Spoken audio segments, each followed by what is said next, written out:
Jadi gini guys, si Agus dia punya sebuah website. Websitenya adalah website restoran. Website yang dia miliki tampilannya kayak gini. Dan website ini baru bisa diakses secara lokal, alias cuman bisa diakses di komputer ini aja. Nah, setidaknya saat ini si Agus punya 4 permasalahan nih guys. Yang pertama, dia gak punya duit. Nggak, sorry guys, bukan itu. Yang pertama, dia pengen website yang dia punya di sini bisa dicari di Google, alias istilahnya bisa dicari secara online lah ya, bisa diakses secara publik. Yang kedua, masalahnya adalah ketika si Agus melakukan perubahan pada kode websitenya, dia nggak pengen ribet untuk login ke hostingannya dulu. Yang ketiga, dan walaupun ada perubahan pada kodenya, dia nggak pengen upload semua kodenya, upload semua source code yang udah dia ubahnya ke hostingan untuk ngeubah kode yang sebelumnya. Dia nggak pengen kayak gitu. Nah, yang keempat, intinya adalah dia pengen melakukan perubahan kodenya di lokal komputer dia, terus secara otomatis berubah juga di hostingannya. Nah, itu gimana caranya guys? Sini, gue ajarin. Sebenarnya caranya simple. Konsepnya, kalian butuh 3 hal ini. Yang pertama, kalian butuh sebuah hosting tentunya untuk menyimpan websitenya. Yang kedua, kalian butuh komputer kalian tentunya untuk mengelola hostingan kalian nantinya. Terus yang ketiga, kalian butuh sebuah software, yaitu Git. Git itu adalah sebuah version control. Jadi nantinya kalian nggak usah pusing lagi untuk mengupload semua source code yang kalian miliki, yang udah kalian ubah gitu ya, ke hostingannya untuk mengganti resource yang lama. Dengan Git ini, biarkanlah si Git ini yang mencari tahu ada apa aja sih perubahannya, biar Git nanti mengubahnya di hosting. Gitulah simpelnya.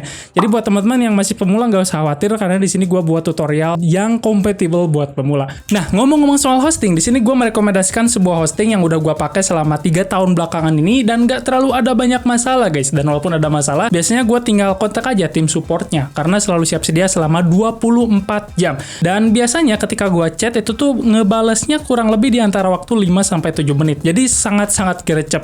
Nah, itu soal layanan ya. Nah, soal performa di Niaga Hoster juga nggak usah diragukan lagi. Yang pertama, dia punya yang namanya Lightspeed Enterprise. Jadi membuat performa website kalian itu makin kenceng lagi gitu guys. Soal keamanan pun teman-teman nggak usah khawatir, karena Niaga Hoster juga punya fitur Immunify 360 yang membuat website teman-teman itu terlindungi dari serangan hacker, malware, dan juga virus berbahaya lainnya. Dan baru-baru ini Niaga Hoster udah pakai yang namanya hPanel, di mana dengan hPanel ini dia memiliki tampilan yang modern dan juga yang paling penting adalah user friendly. Jadi nanti walaupun pemula sekalipun itu dapat dengan mudah melakukan setup website yang mereka miliki di Niaga Hoster. Nah, itu gimana cara setupnya? Nah, buat teman-teman yang pemula nggak usah khawatir dulu. Di sini tutorialnya compatible kok buat pemula. So, here we go. Let's go!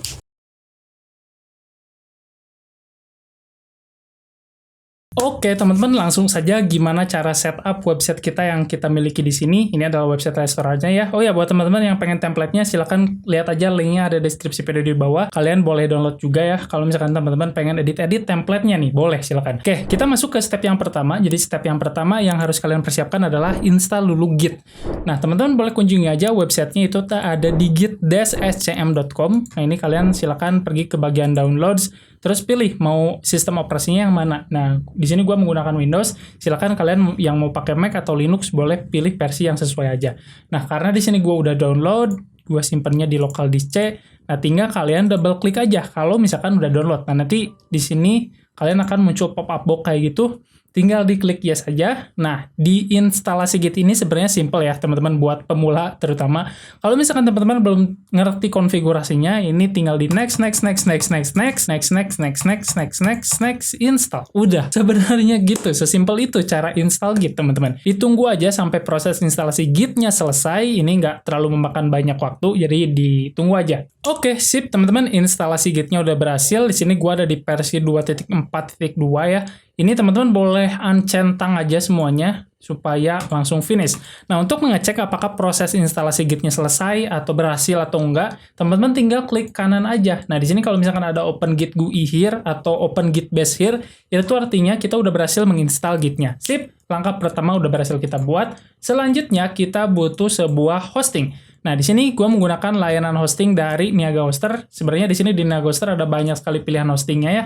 Dari mulai web hosting, ada cloud hosting, WordPress hosting, sama email hosting. Nah, di sini kita kan coba beli hosting yang web hosting ya, teman-teman. Nah, untuk web hosting sendiri, di sini ada 3 pilihan paket. Ada yang premium, bisnis, sama cloud startup. Nah, di sini kita kan coba beli yang bisnis. Kenapa yang bisnis? Karena dari harga yang ditawarkan dengan fitur yang diberikan itu tuh sangat-sangat value for money banget, teman-teman. Tapi itu balik lagi sesuai dengan kebutuhan teman-teman. Kira-kira untuk paket premium udah cocok nggak untuk resource website teman-teman?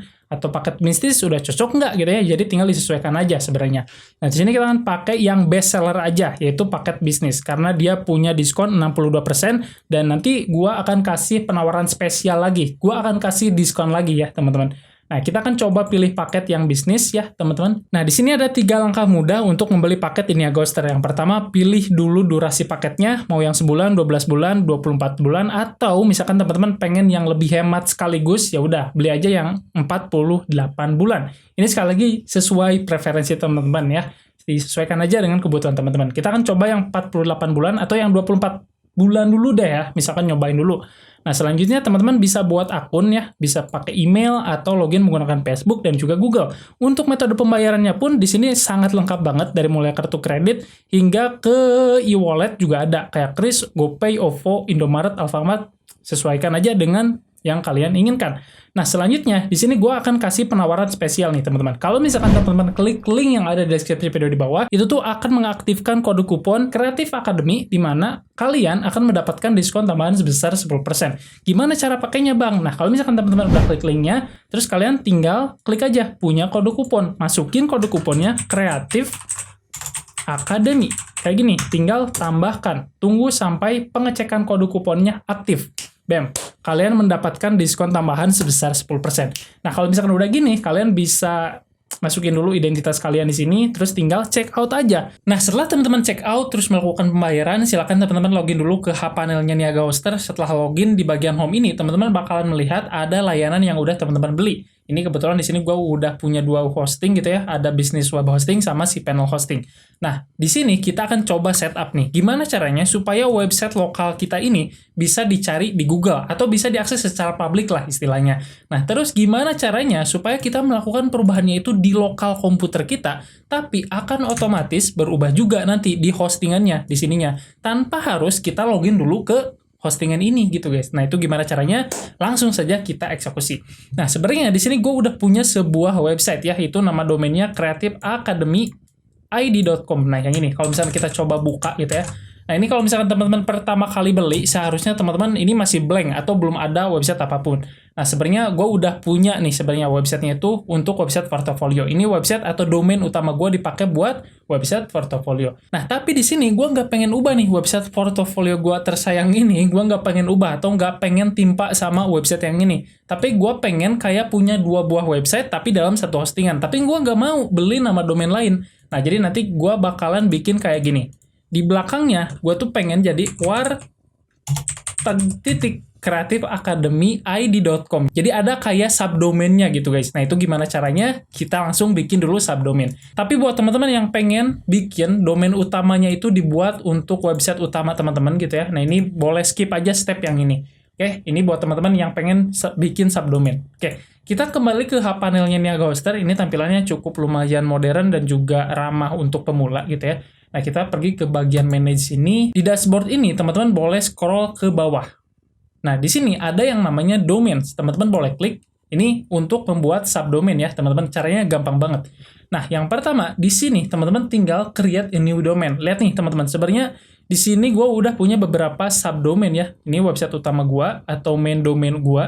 Cara buat subdomain baru itu tuh gampang aja. Kalian tinggal klik aja create a new domain. Terus di sini teman-teman bakalan diarahkan. Tinggal masukin nama domain yang kalian inginkan nantinya. Ini gimana kalau misalkan kita copy aja dari sini. Yang udah kita ketik tadi. Namanya itu adalah warteg.creativeacademyid.com. Terus di sini akan dibuatkan sebuah folder baru ya di public HTML. Nah, nanti di folder ini kita akan menyimpan resource dari website kita yang ini. Jadi nanti website utamanya gak bakalan ketimpa, teman-teman.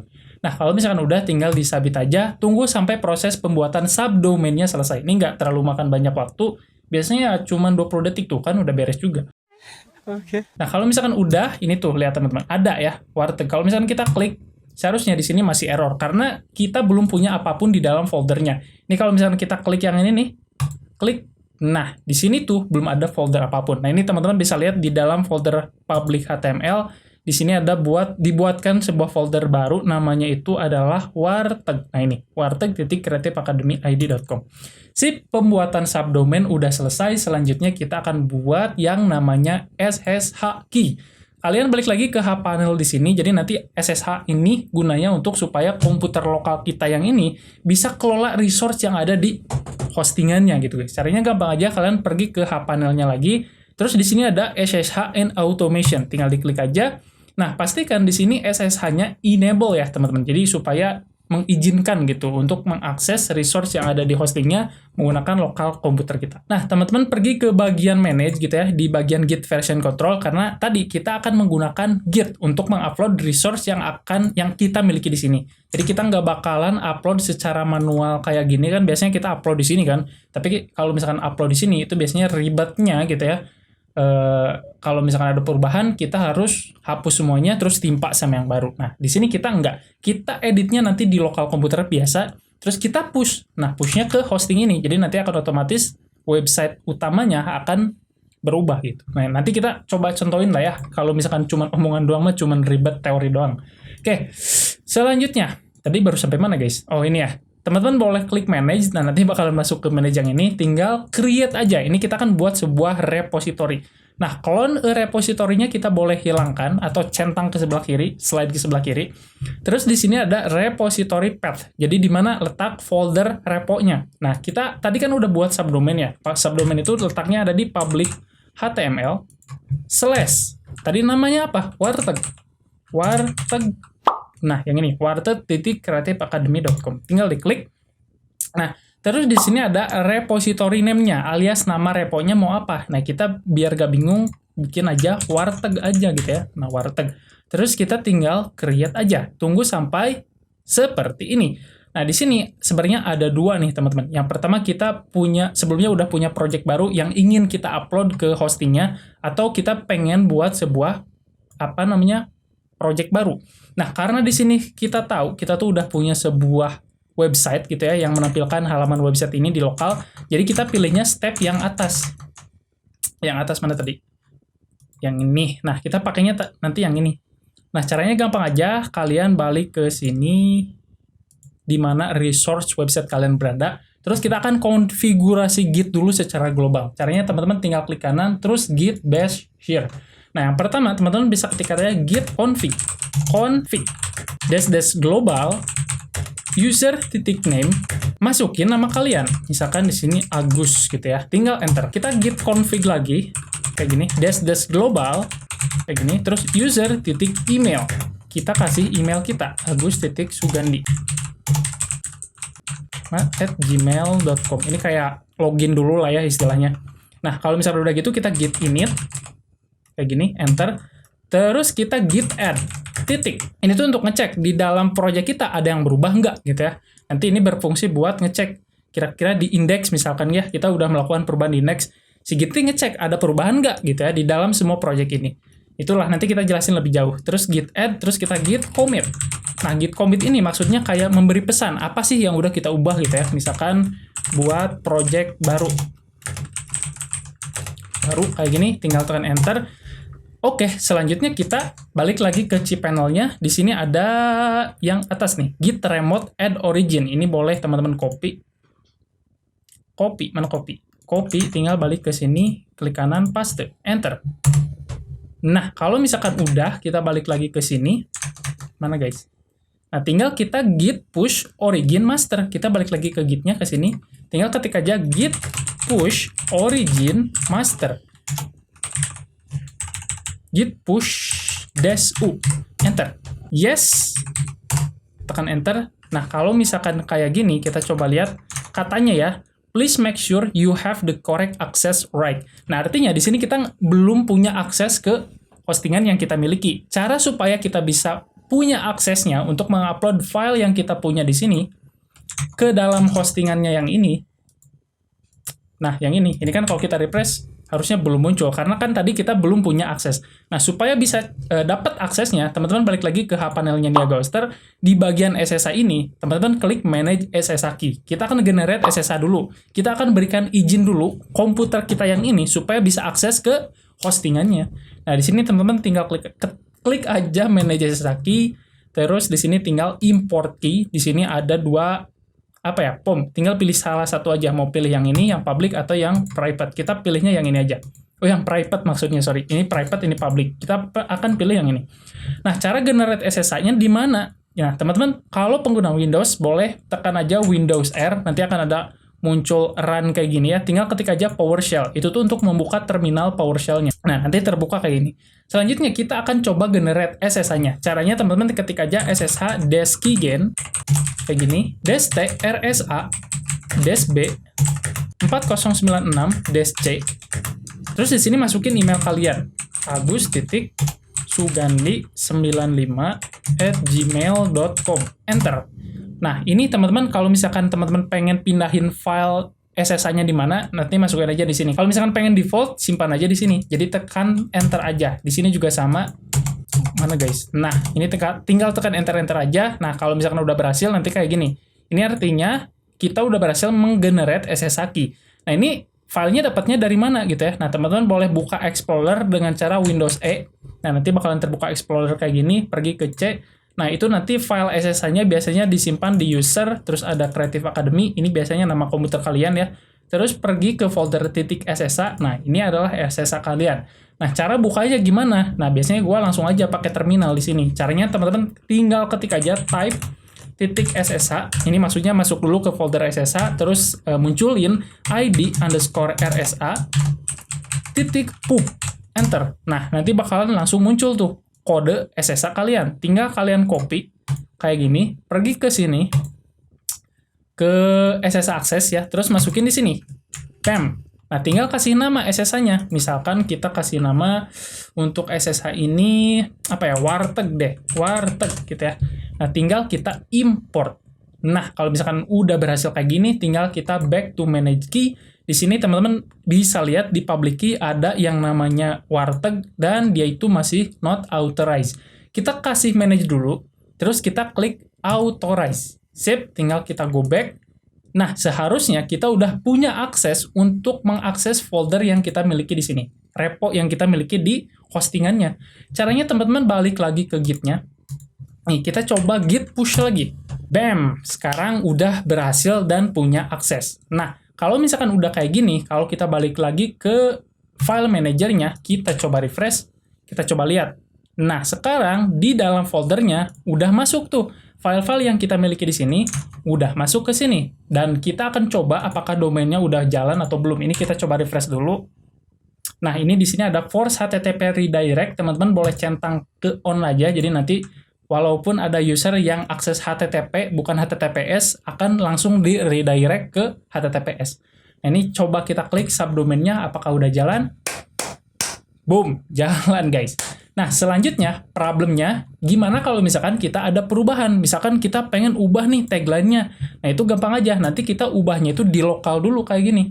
Nah, misalkan kita cari yang enjoy hour. Kita find enjoy hour. Nah, ini enjoy hour. Misalkan kita ubah warteg Pak Agus di sini. Ini paknya ke sini aja deh. Warteg Pak Agus. Gitu ya. Rasanya mantap. Save. Kalau misalkan kita coba save, lihat nih, karena kita pakai Git. Lihat, yang kita ubah akan ada warnanya, warna kuning. Nah, kalau misalkan teman-teman nggak pakai Git, ini tuh sulit gitu ngebedainnya. Mana nih file-file yang kita ubah. Nah, daripada kita cari file-file yang kita ubah yang mana aja, itu biasanya kita kan upload semuanya. Hapus resource yang lama, upload lagi yang baru. Yang penting kalau misalkan resource-nya kecil, kalau misalkan gede, ribet guys. Nah, kalau misalkan bikin file baru juga, nanti bakalan terdeteksi sama Git-nya. Misalkan kita buat sebuah file baru, misalkan note gitu ya, note.txt. Oke, sip. Ini kita salah typo di belakangnya. Gini. Nah, halo misal. Kalau kita coba save, lihat nih, dia warnanya warna hijau. Itu tuh tandanya file yang baru saja ditambahkan. Nah, terus sekarang gimana cara uploadnya? Nah, cara uploadnya kita tinggal pakai Git lagi. Ini kita balik lagi ke Git. Ini kita coba clear dulu ya, supaya rapih lagi. Nah, di sini teman-teman tinggal git add lagi, git add titik. Nah, untuk pengecek ada perubahan nggak di project kita. Nah, kalau misalkan udah git add, tinggal kita git commit. -m, kasih tahu perubahannya apa. Misalkan mengubah tagline gitu ya. Mengubah tagline. Enter. Tinggal kita git push -u origin master. Enter. Tunggu sampai proses push-nya selesai. Sip. Kalau misalkan udah kayak gini, artinya udah selesai. Kalau misalkan kita balik lagi ke sini, ke hostingannya ya, kita refresh, lihat, otomatis guys. Jadi kita tuh nanti nggak perlu login lagi ke sini. Setupnya itu cuma sekali pada saat teman-teman bikin repository yang ini. Bikin repo yang ini, terus teman-teman nanti push di sini di lokal. Udah kelar guys. Gitu, sesimpel itu. Gimana teman-teman? Gampang kan sebenarnya? Nah, jadi buat teman-teman yang pengen dapat resource atau source code dari website Warteg ini, silahkan klik aja, linknya ada di deskripsi video di bawah. Dan buat teman-teman juga yang pengen beli hosting dari Niaga Hoster, ini dia punya interface yang menurut gua modern dan juga ramah untuk pemula, setupnya gampang, jadi tenang aja guys. Kalian bisa aktifkan kode kupon Creative Academy untuk mendapatkan diskon tambahan sebesar 10%. Nah, gitu aja teman-teman untuk video kali ini, mudah-mudahan video ini bermanfaat. Sampai berjumpa di video berikutnya. See you in the next video. Bye-bye.